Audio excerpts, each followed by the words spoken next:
Riscos da abdominoplastia.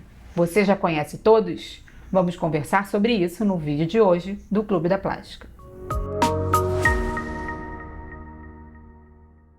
Este vídeo tem o apoio da Pliemed, uma nova geração de cintas sem costuras, e da Silimed, a maior fabricante de silicone da América Latina e líder de vendas no Brasil.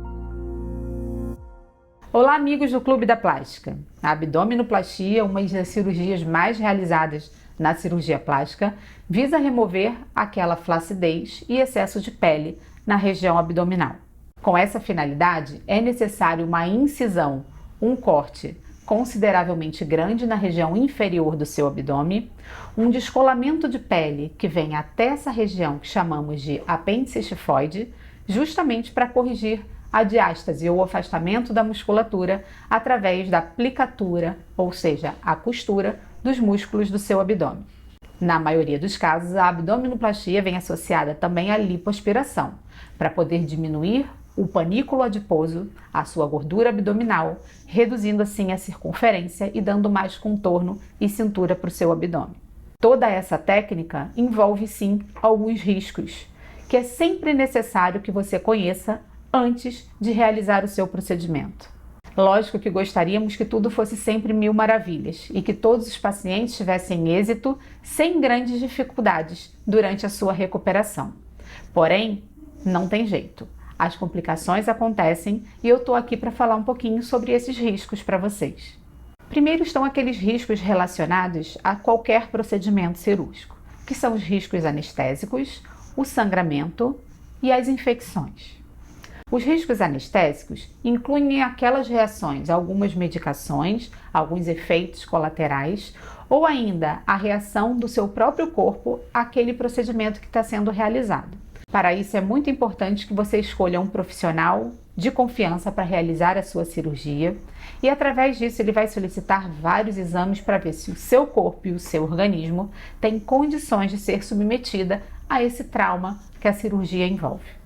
O risco de sangramento, ele também é inerente a qualquer procedimento cirúrgico. Geralmente são sangramentos controláveis e que conseguimos estancar esse sangue no momento da própria cirurgia.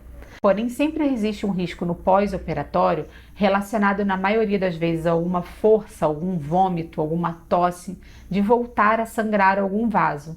Ou ainda aqueles pacientes hipertensos com pressão alta que acaba tendo um pico de pressão no pós-operatório. Então, por isso a importância de ter sempre um médico de confiança que possa acompanhar esse seu período pós-cirúrgico também.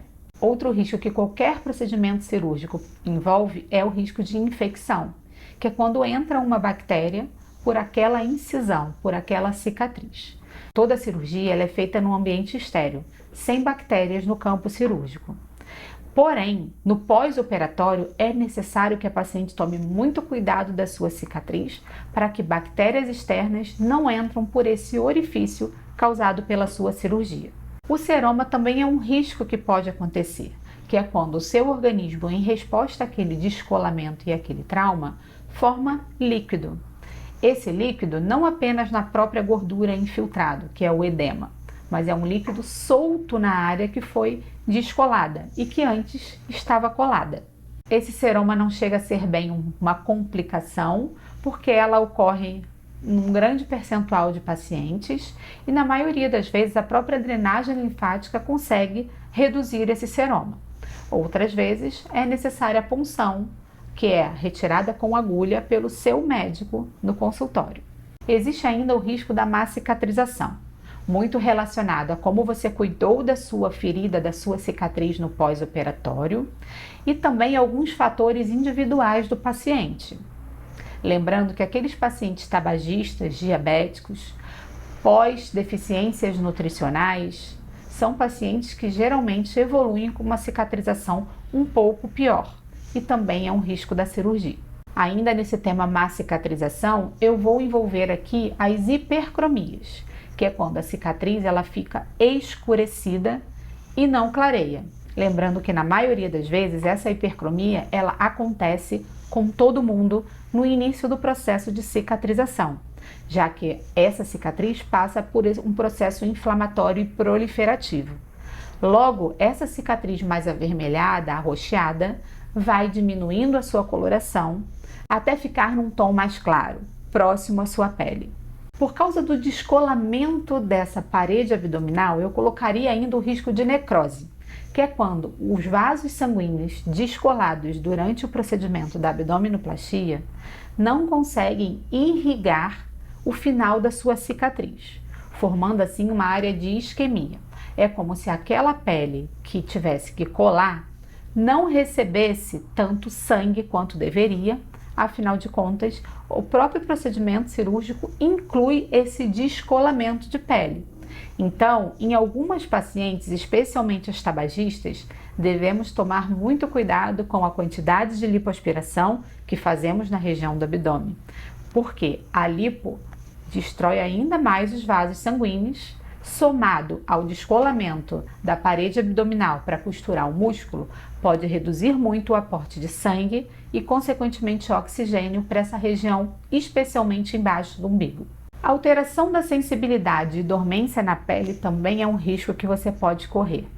Como você sabe, a maioria das cicatrizes que você tem no corpo, elas perdem um pouco essa sensibilidade. Então, esse é um risco de qualquer cicatriz. Por quê? Quando a gente descola, quando a gente queima com bisturi elétrico alguns vasos sanguíneos, a gente também está queimando e destruindo alguns nervos.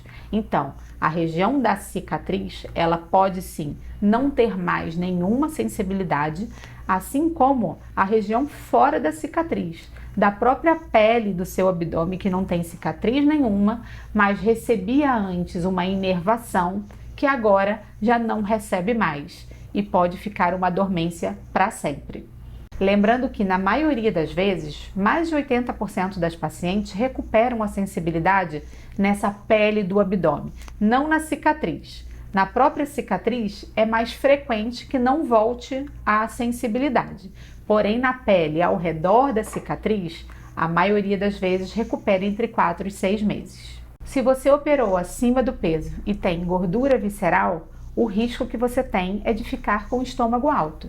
Esse também é um risco que eu gosto de dizer para as minhas pacientes, porque antes de você fazer a lipoaspiração e a abdominoplastia, quando você comia e distendia o seu estômago, a gordura ao redor desse estômago não te deixava ver esse estômago alto. Porém, agora que você retirou o excesso da pele e diminuiu a gordura das laterais, quando você come ou quando você distende o seu abdômen, é muito provável que o estômago fique alto. Além disso, a própria gordura visceral interna que você tem também contribui para que esse abdômen fique estufado no pós-operatório. Então, a dica é sempre opere no seu peso ideal, para que o seu resultado fique o melhor possível. E por último, e acredito que o mais importante de todos, é o risco de trombose. A trombose ocorre por um coágulo que acumula nas pernas por causa do tempo elevado de cirurgia. Então, toda cirurgia que tem uma duração longa corre o risco dessa trombose. Temos vários vídeos no canal sobre esse assunto e você pode se aprofundar o que é a trombose venosa profunda.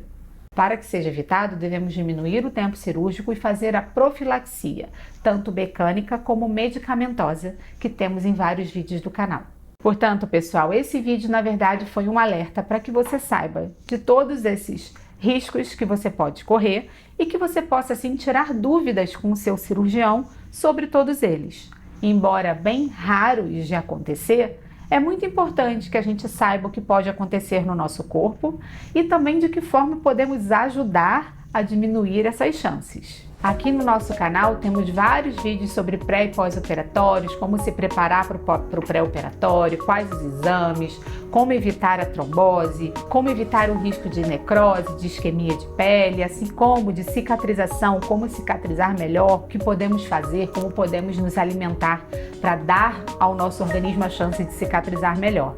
Então aproveitem os nossos vídeos e fiquem sempre atentos para poder tirar as dúvidas com o seu cirurgião. Um beijo para todos vocês e até o nosso próximo vídeo.